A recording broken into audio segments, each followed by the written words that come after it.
Dit is vandag Indikato se eerste opname oor onderwysake. Ons weet natuurlik dat die onderwys heelwat in gesprekke voorkom en dan wil ons spesifiek vandag oor matriek gesels. Ja, Andries, ek dink dit is natuurlik 'n groot onderwerp omdat vir mense omtrent so waterskeiding in hulle lewe is. As jy nou so 17, 18, 19 jaar oud is, dan is dit nou iets wat in die 20ste eeu eintlik opgeblaas geraak het tot 'n vreeslike punt in jou lewe. As jy dan nog so dit ook bietjie as gevolg van die sosiale struktuur in Suid-Afrika, ongelukkig mense begin neersien op enigiets anders as dat jy moet matriek hê. Nou, ek sê nie, dis nie 'n goeie ding om matriek te hê nie, maar ons moet dan bietjie ook weer perspektief begin kry en bietjie dink, wat is onderwys regtig? Wat wil ons regtig doen? Daar moet 'n manier wees om akademiese vermoë te meet. En is dit dan nie die beste om binne 'n bepaalde land met sy ekonomie en sy kultuur een enkele sentrale gestandaardiseerde eksamen te hê? Die standaardisasie is natuurlik iets wat die lewe vir baie van ons maklik maak, né?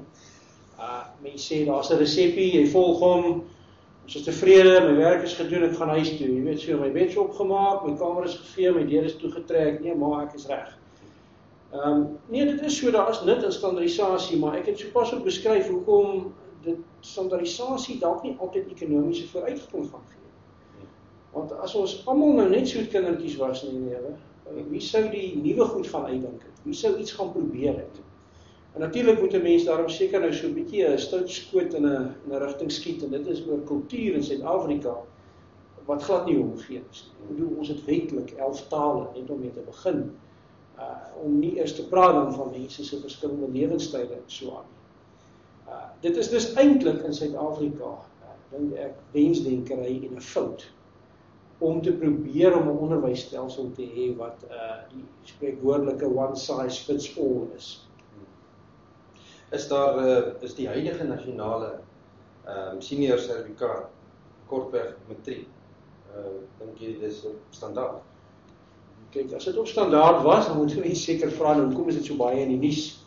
Ek bedoel, selfs iemand soos Dr. Jonathan Jansen, wat eintlik dan ook 'n ANC-kader is, het skerp kritiek en skerp dinge te sê. Dan moet ons vir onsself sê, goed, van binne, van buite, eintlik is dit gemeensaak, daar is fout met die Suid-Afrikaanse, kom ons noem dit skoolverlatingspunt, waar die eksamen.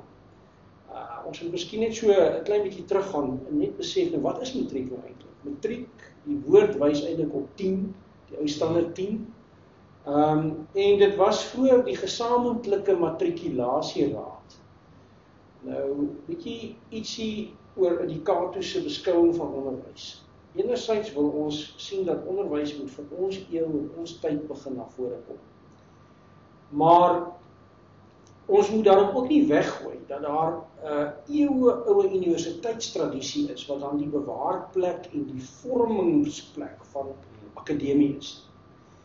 Nou, die gesamentlike matrikulasieraad was inderdaad eintlik 'n universiteitsgedrewe eksamen, nie 'n bureaukratiese regeringsamptenaar interpretasie nie, maar akademici wat gesê het, in plaas daarvan dat elke universiteit in Suid-Afrika nou sy eie toelatingseksamen laat skryf, kan ons net sowel die skoolstelsel gebruik, maar ons kon as universiteite, as akademiese kenners, kom ons noem dit so, kom ons ooreen, wat is die uitkomste wat ons verlang, wat is die posisie waar ons iemand in wil sien, en wat is die sif wat ons gebruik om mense dan te skei tussen akademiese opleiding of tegniese opleiding, of ja, daar is ongelukkig dan ook mense wat seker dan nie eintlik geskik is vir verdere tersiêre studie nie, maar wat ook nog 'n loopbaan kan volg. Maar daar moet noodwendig daai skeiding wees. Deur die jare het dit geleidelik aan 'n is-gelykanteken geword tussen regering, universiteite, skoolstelsel. En in 'n mate was ons in Suid-Afrika die slagoffer van ons eie sukses. Die ou 4 onderwysdepartemente van Suid-Afrika het enorme suksesse behaal, was wêreldwyd gereken in hulle eksamenpogings en in hulle standaarde en in hulle hele onderwysstelsel. En toe mense begin aanvaar, is eintlik 'n staatsfunksie. Indikato sê onderwys is nie 'n staatsfunksie nie. Akademie kan nie vasgevat word in bureaukratiese hande. Nou die gesamentlike matrikulasieraad het nou geword Higher Education South Africa en dit is eintlik deur Malusi en al die regeringsstrukture nou deur die regering in beslag geneem. En as ons mooi luister en ons sê wat is die definisies en die bewoordings wat vir ons sê 'n land is kommunisties, dan moet ons eintlik sê ons het 'n kommunistiese onderwysstelsel want hy word gesentraliseerd van die staat beheer. Nou om te sê, is ons op standaard, is ons nie, moet ons dan weer terugkom op daai vraag en sê, wel, ek dink nie, ons hoef dit te sê nie, ander mense het dit reeds gesê. Dan kom die vraag, wat doen ons daar? En die eerste stap is om te besef, onderwys is primêre akademiese funksie, en nie 'n staatsfunksie. Goed, die feit dat die wetgewing en die regeringsamptenare se werkswyse op hierdie stadium heeltyd binne tree. Hoe vind die leerling wat nou matriek is, hoe vind hulle huidige studie, hoe kan hulle deur hierdie, as ek dit so kan uitdruk, spanning, hoe kan hulle daardeur gaan, as hulle weet, dat daar soveel spanning in die onderwys op sigself is? Ja, ek dink dis 'n baie belangrike kwessie en ek dink dis iets wat ons moet aanspreek op met ons huidige geslag leerlinge. In die eerste plek, en dit word uit die hart uit bedoel, moet ons simpatie uitspreek, dat kinders eintlik nou in hierdie knyptang is. Dan moet ons vir onsself sê, goed, letterlik word die kind dag vir dag ouer, mense wil ook nie die kind se vordering terughou nie, jy kan nie sê, kom ons sit almal nou eers in 'n yskas, en ons wag nou eers om ons politieke en sosiale debatte uit te sorteer, en dan kan hy nou verder gaan met sy studies. En dit is ook 'n feit dat die regering 'n betreklike drakoniese wetgewing in werking gestel het, wat dit baie moeilik maak vir iemand om te durf waag om buite die regering se sertifikate en die regering se goedkeurings te probeer om 'n loopbaan te bou. Nou moet ons 'n parallelle benadering hê. En dit is wat ons moet sê, ons moet enerzijds eerlik wees en nie vir die kinders wegsteek dat daar fout is met die onderwys. Met vandag se kinders, met ons tipe van sosiale media, met hoe die wêreld vandag in mekaar steek, nie vir 'n kind iets wegsteek. Maar aan die ander kant moet ons vir hom sê, ek as volwassene gaan vir jou 'n kanaal gee, gaan vir jou 'n plek bou, waar jy kan aangaan met jou lewe, terwyl ons hierdie goed uitsorteer. En dit is, ons sien op by indikator, dat daar is nodigheid op hierdie stadium, vir parallelle optrede. En dit gaan nie oral in elke omstandigheid dieselfde wees. Die ouens op die platteland het miskien effens ander behoeftes, ander strukture, ander befondsing. 'n Ou in die stad is dalk nader weer aan die moontlike alternatiewe. En ek dink dat ons sal 'n siening moet begin kry dat dit waarskynlik die stadsgeleentheid is, waar iets soos die aanbieding van 'n alternatief soos die Cambridge Internasionale Eksamens, Cambridge International Examination, CIE, makliker bedryf kan word. Dit is terloops, teen wat baie mense glo, die een alternatief wat amptelik in die regering se kop ook is, amptelik erken word, maar hy is vakkundig op so standaard, en hy moet ongelukkig dan ook in Engels natuurlik geëksamineer word, waar dit vir Afrikaanse leerlinge 'n bietjie van 'n uitdaging maak, maar hy kan bedryf word met die hulpbronne wat ons in die stad het, maar ons gaan nie sommer kry dat ons hom eensklaps op die platteland kan uitrol. Nou dit sê vir jou, dat elke leerling op elke dorp, en elke familie se bepaalde omstandighede gaan sê, moet ek miskien nou maar eers net die beste maak van 'n staatssertifikaat. Ongeag nou wat mense van die sertifikaat se gehalte sê, dan kom daai Christelike opvoeding in, daardie geformeerde opvoeding wat sê, ek gaan ongeag wat dit is, my beste daarin doen. En ons moet dit respekteer. Maar dan moet 'n parallel kom. Dan moet privaat onderwys gevestig word, wat nie kamptig privaat en kamptig onafhanklik is nie, maar wat regtig iets daar plaas, wat buite Umalusi, buite die regeringskommunistiese invloed, onderwysgeleentheid vir die leerlinge gee. So, parallelle benadering, ons verstand gebruik, om vir die leerlinge dan 'n kanaal te skep waar die skote kan maar klap hier rondom aan die dinge, dat hy sê, goed, as ons bepaal jou beste opsie is, gaan vir die staatseksamen, kom ons bied dit dan vir hom so goed as moontlik aan.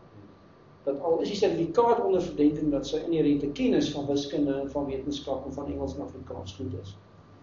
Maar ons moet terselfdertyd nie so gefokus wees daarop dat ons gewoon vergeet dat dit nie vir altyd so kan aanhou.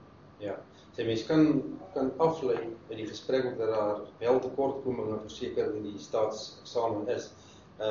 Wat kan jy sê dat die indikators miskien bietjie daaraan raak, die kort en langtermyn doelwitte, spesifiek van die indikator dan?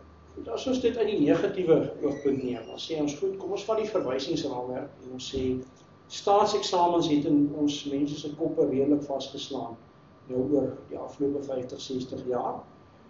Dan sê ons goed, kom ons sê, ons kritiseer nie die feit dat baie mense in daardie stelsel vasgevang is. En 'n korttermyn doelwit van indikator sal wees om dan net by te dra ten minste, soos wat ons byvoorbeeld nou al reeds die laerskool doen tot die publikasie van goeie vakhandboeke. Hoe mense dit dan wil gebruik buite die indikatorskool is hulle saak, maar daar moet ook nuwe innoverende Afrikaanse handboeke kom. So kan ons alreeds mense net weer 'n bietjie terugbring na goeie vakonderwys, ten spyte van die regering se reëls, en laat dit aangaan.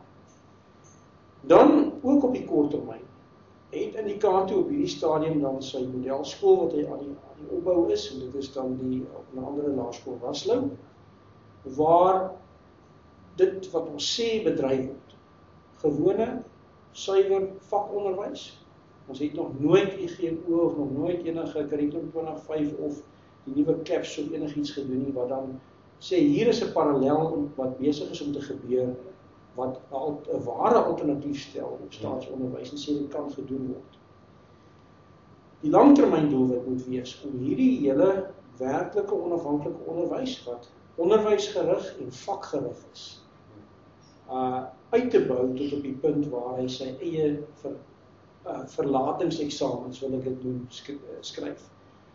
Ek dink ons kyk ernstig daarna om ook na die model te kyk wat ook vroeër jare in die land gegeld het, die sogenaamde standaard 810, oftewel Cambridge doen, hulle die sogenaamde IGCSE en die AS levels, wat so min of meer op 16 jaar of 18 jaar geskryf word. Punt is, ons moet 'n eie eksamen vestig. Ons het 'n soort Cambridge vir Suid-Afrika nodig. 'n Instelling wat op sy naam en op sy reputasie begin bewys dat as jy hierdie sertifikaat het jy sekere onderliggende doelwitte bereik. Die langtermyn doelwit is dus 'n volledige skoolkurrikulum wat aanhaak by tersiêre onderwys en wat dan 'n tweevlak skoolverlatings punt gaan skep, twee uitgangspunte, sodat ons ook weer die respek vir tegniese hoër onderwys terugbring. Dat ons die geleentheid gee vir die ou wat akademies wil uitstyg, en dat ons daai diferensiasie ook begin weer inbring. Dit klink vir mense op hierdie stadium baie groot en baie ambisieus.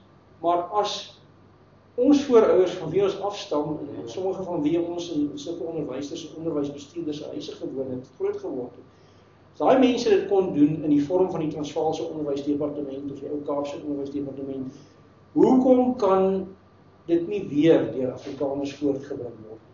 Dit gaan baie jare vat. Maar daar is reeds die eerste boeke gepubliseer, dit is aan die gang, aan die gebeur. Langtermyn, eie eksamen in Afrikaans, wat markerkenning geniet. Ja, soos almal weet natuurlik is Rome nie in een dag gebou nie. Ons sê ook baie dankie en dan sien ons julle volgende keer. Totsiens.